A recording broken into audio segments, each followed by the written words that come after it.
Hello guys, welcome back to my channel. Today we are going to continue working on the boat.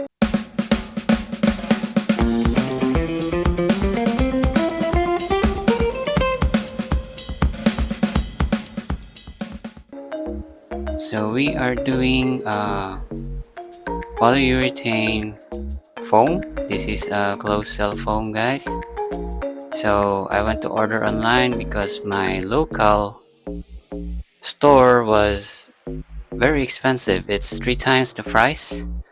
So if you need to get this product as well, it is a polyurethane closed cell that is for purpose of buoyancy for this boat.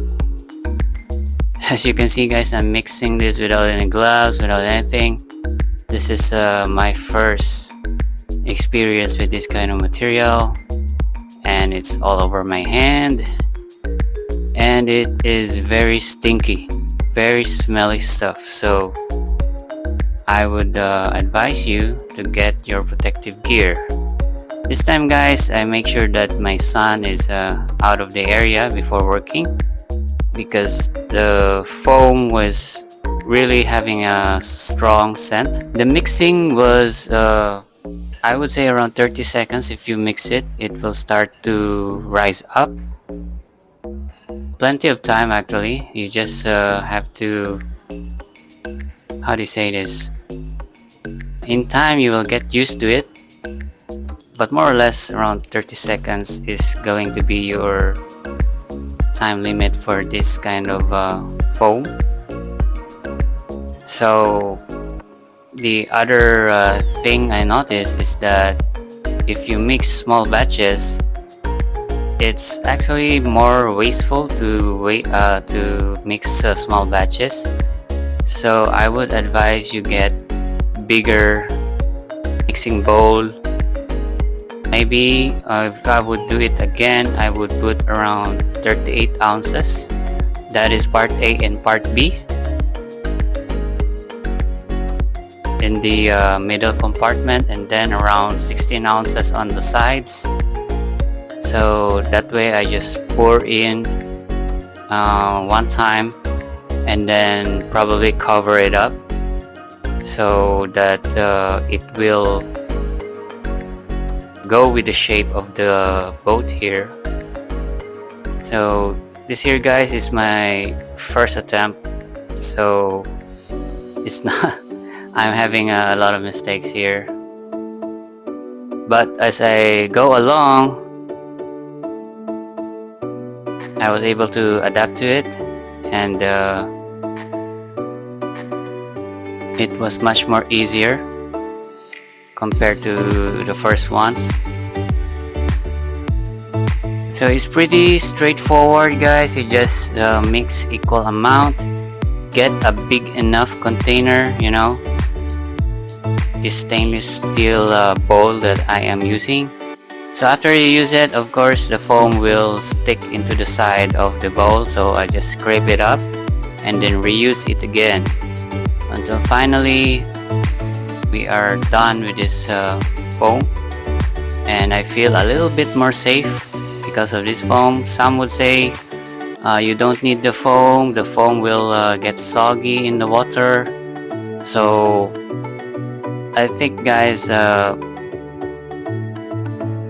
you know, you should really encapsulate the deck of this boat, and I don't really intend or plan to put any holes on the deck of the boat, so that the foam will remain dry and intact. So as you can see guys, I am now mixing a bigger batch this time, and it was night and day.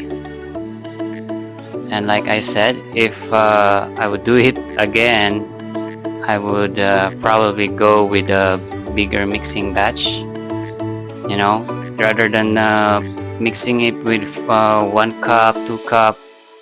It's a lot of work, and at the same time the foam does not expand as it should be. It is still expanding, but I noticed that if I use a bigger container for the foam, it is much easier to pour and there is few wastage on it. So all in all, I would say I consume 2 gallons of foam, 2 gallons and I think 2 liters of foam all in all. Yeah, so this is a little bit expensive, and if you don't want to use foam, then I guess you could use maybe styrofoam or foam noodles, but this kind of foam was discussed in the both plans, so I went with this, guys. There is a link in the description below if you need to get this kind of foam. If you are trying to source it in the local area, you just go to your refrigeration stores. They usually carry this one. Make sure it is polyurethane closed cell foam, okay? Polyurethane closed cell foam, marine grade closed cell foam. So otherwise you're gonna be putting a foam that is not really for marine use.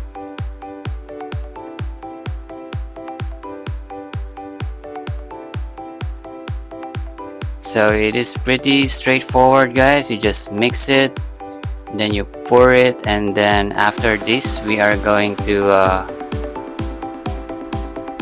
after this you need to saw and level the foam. So my advice would be to get a foam cutter, that a bigger one, or you can construct a foam cutter.